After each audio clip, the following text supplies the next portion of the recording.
Bonjour, j'espère que tu vas bien. Alors ce matin, j'ai juste un petit message à partager avec toi ce matin, c'est sur 2 vaut mieux que 1. Et la Bible nous explique pourquoi 2 vaut mieux que 1. La Bible nous dit que quand on est à 2, on est fort. Si l'un tombe, l'autre peut le relever. Si l'autre est faible, l'autre peut lui rendre fort. Si l'autre a froid, l'autre peut lui réchauffer. Et ce qui m'a beaucoup plus choqué, c'est que la Bible dit que malheur à celui qui est seul. Car s'il tombe, il n'y a pas un deuxième pour le relever. C'est là où mon message commence. Ça veut dire qu'il y a un problème quand on est seul? Non, j'ai compris une chose dans la vie. Le problème, ce n'est pas seulement d'être seul. Mais le plus grand problème, c'est d'être à 2 et se sentir seul. Le problème, ce n'est pas seulement d'avoir un compagnon près de toi. Mais le plus grand problème, c'est d'être accompagné par quelqu'un qui n'est pas avec toi. Le problème, ce n'est pas seulement d'aimer. Mais le plus grand problème, c'est d'être aimé par la même personne qu'on aime. Le problème, ce n'est pas seulement la solitude.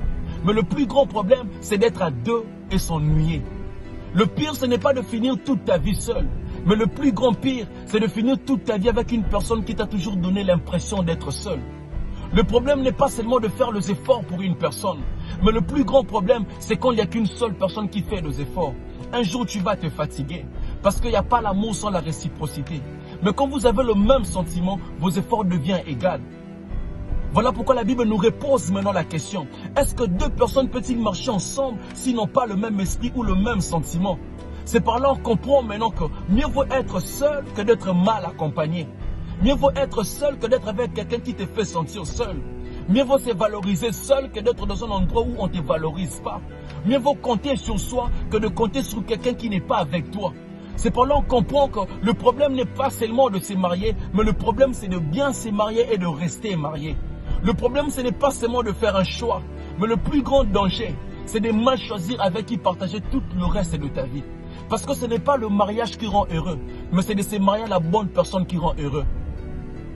Je n'ai pas vu quelqu'un perdre sa vie parce qu'il n'était pas marié ou parce qu'il s'est marié en retard. Mais j'ai vu des gens perdre leur vie pour avoir épousé la mauvaise personne. J'ai vu des gens perdre leur dignité pour avoir épousé la mauvaise personne. J'ai vu des riches devenir pauvres pour avoir épousé la mauvaise personne. J'ai vu des hommes forts devenir faibles pour avoir épousé la mauvaise personne. C'est pour là qu'on comprend pourquoi il faut prier avant de choisir un deuxième dans ta vie. Un jour, Abraham a envoyé son disciple pour aller chercher pour Isaac une femme dans son village. Et lorsque le disciple d'Abraham est arrivé dans ces pays, il a prié Dieu. Il n'a pas fait un choix par rapport à la famille. Parce que dans le mariage, tu ne vivras pas avec la famille. Il n'a pas fait un choix par rapport à la beauté. Parce qu'on n'épouse pas la beauté d'une femme, on épouse son cœur. Parce que la beauté n'est qu'éphémère. La beauté s'efface avec le temps et l'âge. Mais la beauté du cœur demeure pour toujours. Tu sais bien que la beauté attire, mais le caractère retient. La beauté a envoyé beaucoup de filles au mariage, mais le comportement les a renvoyés chez leurs parents. On n'épouse pas le poche d'un homme, mais le respect et la valeur qu'il te donne. Parce que le respect et la valeur est plus important que l'argent. Ne quitte jamais un amour pour l'argent. Un jour, tu te rendras compte que toute ta vie, tu n'étais qu'un objet sans valeur.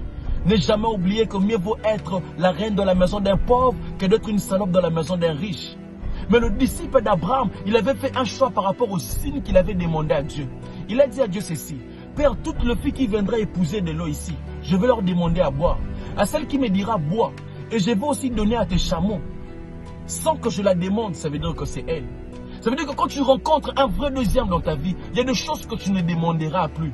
Tu ne demanderas plus de l'attention. Tu ne demanderas plus de l'amour. Tu ne demanderas plus qu'on t'appelle, qu'on t'écrit. Tu ne demanderas plus ça. Quand tu rencontres un vrai deuxième dans ta vie, tu ne te sentiras plus seul. Même s'il ne sera pas un crayon qui va écrire le bonheur de ta vie, mais au moins il sera la gomme qui va effacer la tristesse de ta vie. Même s'il ne va pas régler tous les problèmes de ta vie, mais au moins il ne te laissera plus l'affronter seul. Même s'il ne sera pas le premier ni le deuxième, mais au moins à part lui, il ne laissera plus le prochain exister. Voilà pourquoi il faut prier Dieu avant de s'engager. La meilleure façon de faire un bon choix, c'est de faire de ton Dieu ton premier choix. Voilà, c'est juste ça le petit message que j'allais partager avec toi ce matin. Alors, merci beaucoup, que mon Dieu vous bénisse. Merci beaucoup.